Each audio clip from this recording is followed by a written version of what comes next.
Qu'est-ce que le Human Design? Qu'est-ce que la nature innée? Comment peut-on travailler sur nos conditionnements? Quel est le lien entre nos conditionnements et nos blocages? C'est entre autres à ces questions que je vais essayer de répondre dans l'épisode du jour.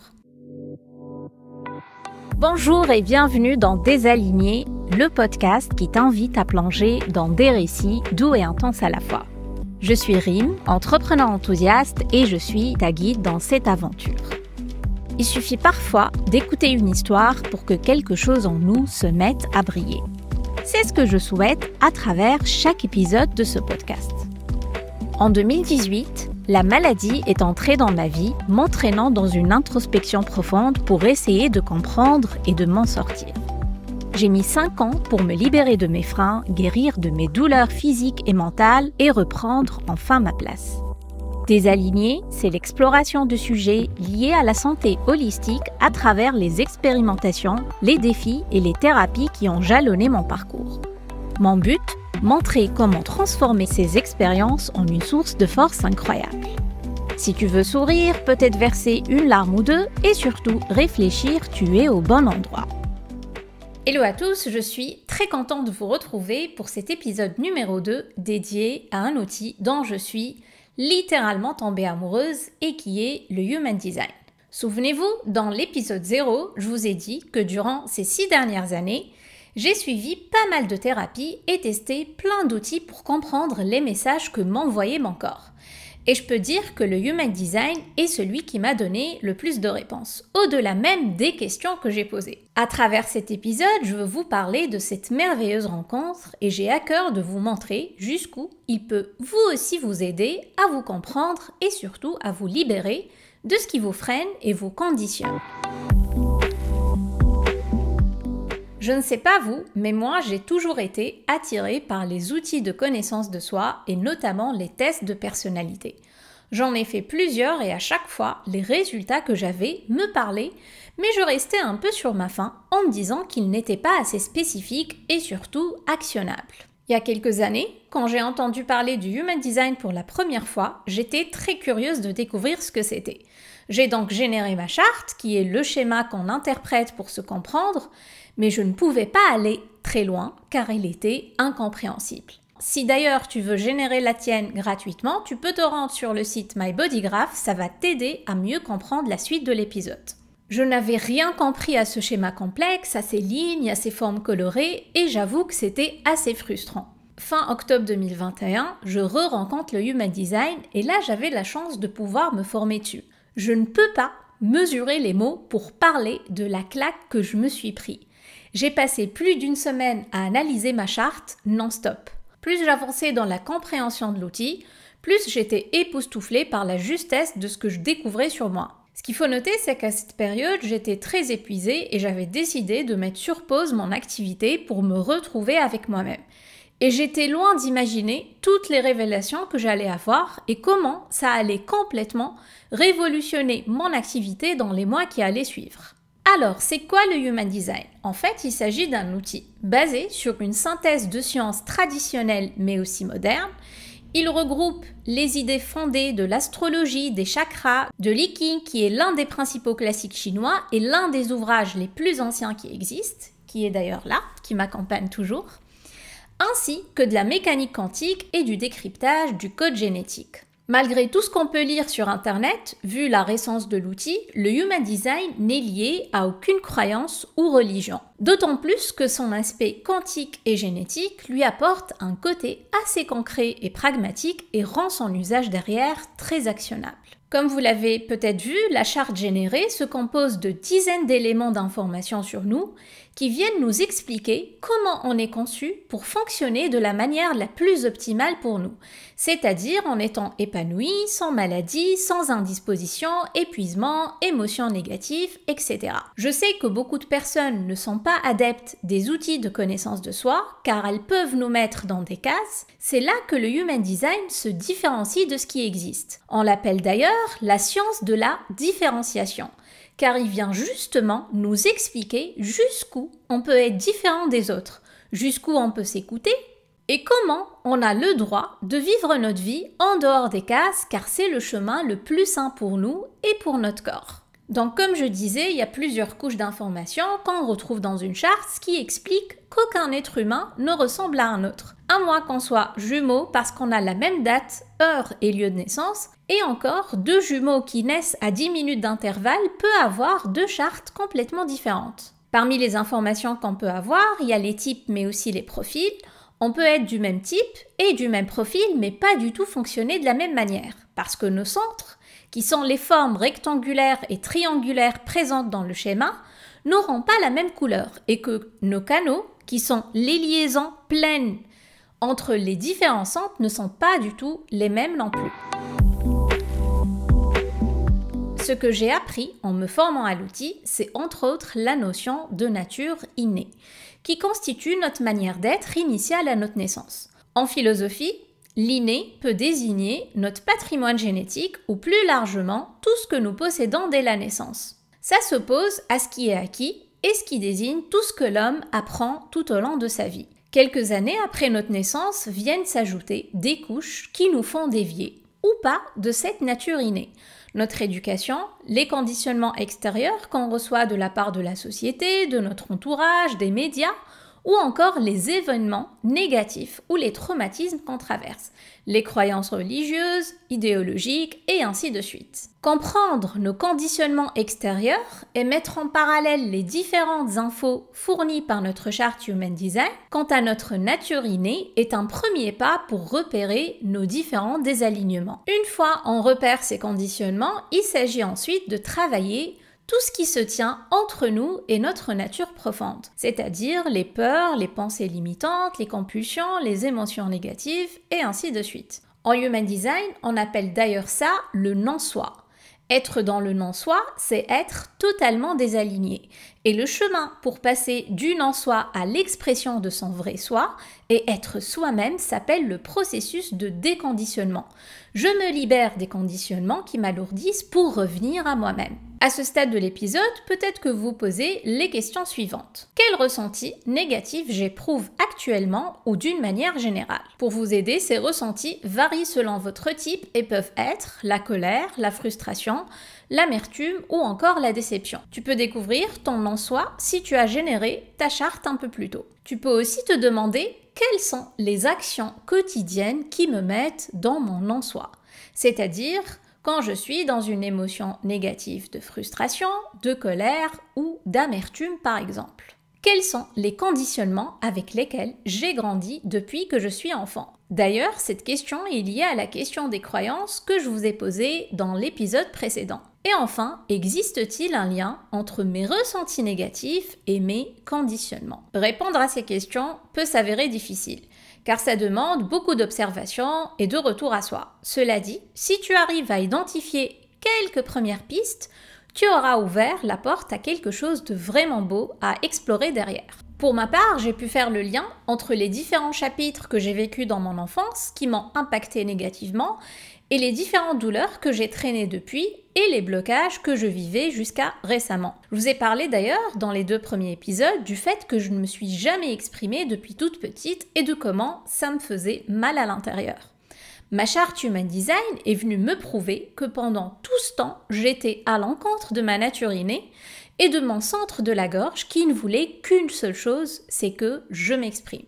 Je sais aujourd'hui que je suis ici pour manifester l'action chez les autres et que j'ai la forte capacité de le faire, entre autres à travers la parole.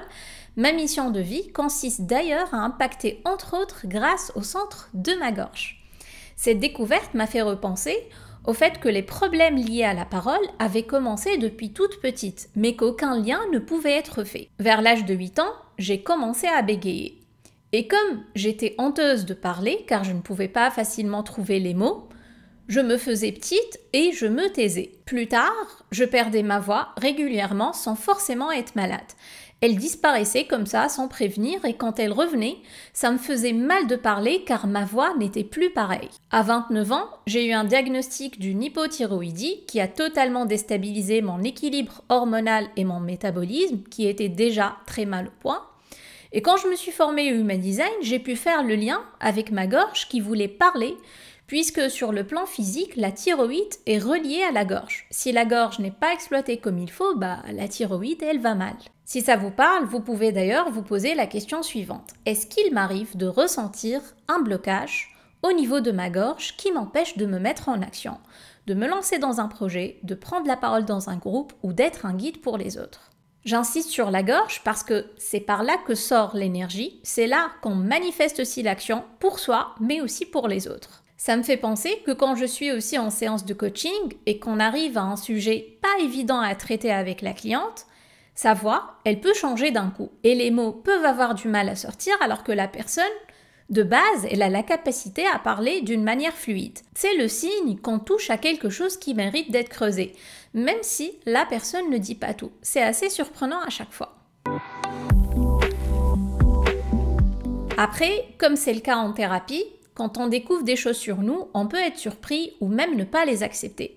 Cela est dû à l'ancrage des conditionnements très forts, mais aussi aux habitudes de vie qu'on a installées pendant des années et qui nous éloignent justement de notre nature innée et de ce qui est censé être sain pour nous. Ce n'est pas évident de vivre d'une manière spécifique pendant 30 ou 40 ans avec des croyances, des habitudes, une certaine éducation et de découvrir après un schéma qui vient nous expliquer pourquoi on n'était pas heureux tout ce temps et qu'on sentait qu'on passait à côté de quelque chose sans savoir l'identifier.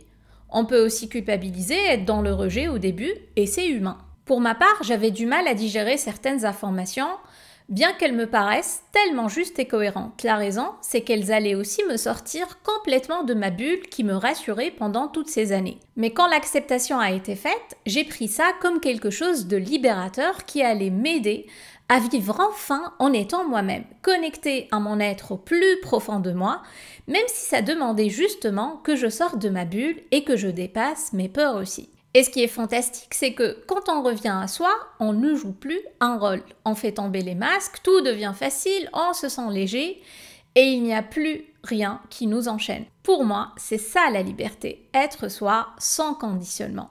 Après, sur le plan professionnel, ma charte m'a donné plein de détails sur mes ressources et mes points forts. Et ça a été le point culminant pour restructurer totalement mon activité depuis 2022.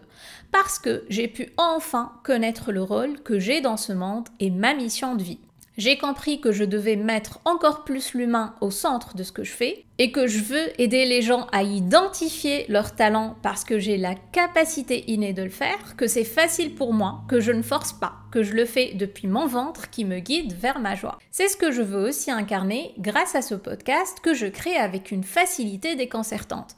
Alors qu'il s'agit de relater des fois des choses qui sont quand même assez lourdes et pas évidentes à partager. Il faut savoir aussi que j'ai vécu 2 burn-out et en connaissant la spécificité de mon type énergétique qui est le Manifesting Generator, j'ai pu comprendre comment fonctionnait vraiment mon énergie et comment avant elle était gaspillée dans des projets qui ne me faisaient pas vibrer. Mais au-delà de me comprendre moi, j'ai pu comprendre comment fonctionnent aussi les autres autour de moi en termes de rythme, en termes d'émotion, de communication et l'équilibre est vite trouvé. D'ailleurs, j'ai tout le temps pensé que je m'épanouissais plus en étant seule alors que l'Human Design est venu me prouver le contraire car j'ai un rôle 100% collectif. Encore une croyance et un conditionnement à déconstruire. Après des mois d'analyse et en partageant mes découvertes aussi en thérapie, je me suis rendu compte que j'ai à peu près vécu en harmonie avec ma nature innée jusqu'à l'âge de mes 8 ans. À 8 ans, il y a eu comme une déviation qui était liée à un épisode traumatisant et après, il y a eu pas mal de couches pas forcément agréables qui sont venues s'y ajouter. Depuis fin 2021, en revenant à moi, c'est comme si je me reconnectais à cet enfant que j'étais et que je lui permettais de continuer sa vie d'enfant naïve et innocente. C'est incroyable car à 36 ans, je me sens plus enfant que jamais, alors que ma vie d'adolescente et de jeune adulte a été plus que lourde. Rien que pour ça, j'ai tellement de gratitude d'avoir croisé le chemin du Human Design. J'ai pu aussi renouer avec des passions que j'avais quand j'étais petite et plus je m'y consacrais, plus je sentais mon énergie décuplée, comme l'écriture, la lecture ou encore la danse. Et en respectant pour la première fois mon énergie, j'ai senti comme si je me reconnectais à mon corps physique duquel je m'étais coupée depuis l'adolescence, et cette reconnexion m'a fait aussi essayer des activités sportives pour la première fois de ma vie à 34 ans, alors que j'ai cru qu'il m'était toujours impossible de le faire. Je garde le suspense car ça sera le sujet de prochains épisodes. Mais vous avez déjà des indices dans le générique sur YouTube. Je pense que vous l'avez compris, je suis revenue à moi. Ma confiance en moi et en mon corps, qui était absent durant tout ce temps, a repris du service et j'ai senti que depuis, plus rien ne peut m'arrêter ou me faire revenir à mes croyances d'avant. Après, ce qu'il faut noter, c'est que l'expérimentation est la clé. Le schéma à lui tout seul ne sert pas à grand-chose. Il nous apporte certes beaucoup d'informations théoriques, mais c'est la pratique qui change tout et qui rend la métamorphose et l'alignement encore plus vrais et magiques. Ça nous pousse aussi à nous questionner et à sortir de notre mental. Je continue à expérimenter jusqu'à aujourd'hui car ma charte n'est pas statique. Sa lecture évolue selon les challenges que je confronte, les nouvelles rencontres que je fais et les décisions que je dois prendre au quotidien. À chaque doute ou questionnement, j'y reviens et elle m'apporte des réponses comme un vrai guide. En 2 ans et demi, j'ai pu expérimenter le Human Design avec plein de personnes de mon entourage, mais aussi mes clients. À chaque fois, la réaction est la même. Pourquoi tu ne nous as pas parlé de ça plus tôt ? J'ai d'ailleurs créé un programme d'accompagnement individuel que j'ai intitulé Nouvelle Réalité et qui consiste à se créer sa nouvelle réalité en identifiant ses talents et ses potentiels cachés, en travaillant sur ses émotions et relations pour viser une prospérité durable au sein d'une vie saine, qu'elle soit personnelle ou professionnelle. J'insiste sur la dimension saine dans mes accompagnements, car ayant perdu ma santé pendant des années et vécu en déphasage avec les besoins de mon corps, je mesure la chance de vivre pleinement connectée à moi-même aujourd'hui et cela passe avant tout par mon bien-être physique mais aussi mental. J'ai la chance d'assister à des métamorphoses exceptionnelles de personnes qui se disent oui, qui osent défier des peurs insurmontables et des croyances tellement lourdes. Je me sens à ma place en tant qu'être humain, femme, accompagnante, initiatrice de nouvelles réalités, au-delà d'accomplir une mission professionnelle qui me nourrit bien évidemment financièrement. Là j'en parle, ça brûle à l'intérieur du ventre, c'est pour dire combien ça vibre et combien je suis émue de partager cela aussi avec vous dans cet espace qui me ressemble tellement. On arrive déjà à la fin de cet épisode. Si tu veux connaître ton type et profil en Human Design et plein d'autres informations sur toi, n'hésite pas à aller sur le site MyBodygraph pour générer ta charte. Si tu souhaites être accompagné pour changer de vie, créer ta nouvelle réalité, je te mets tous les liens dans la description de l'épisode. Et comme d'habitude, je compte sur toi pour noter le podcast et me faire tes retours. C'est très précieux pour moi. Merci beaucoup et à bientôt!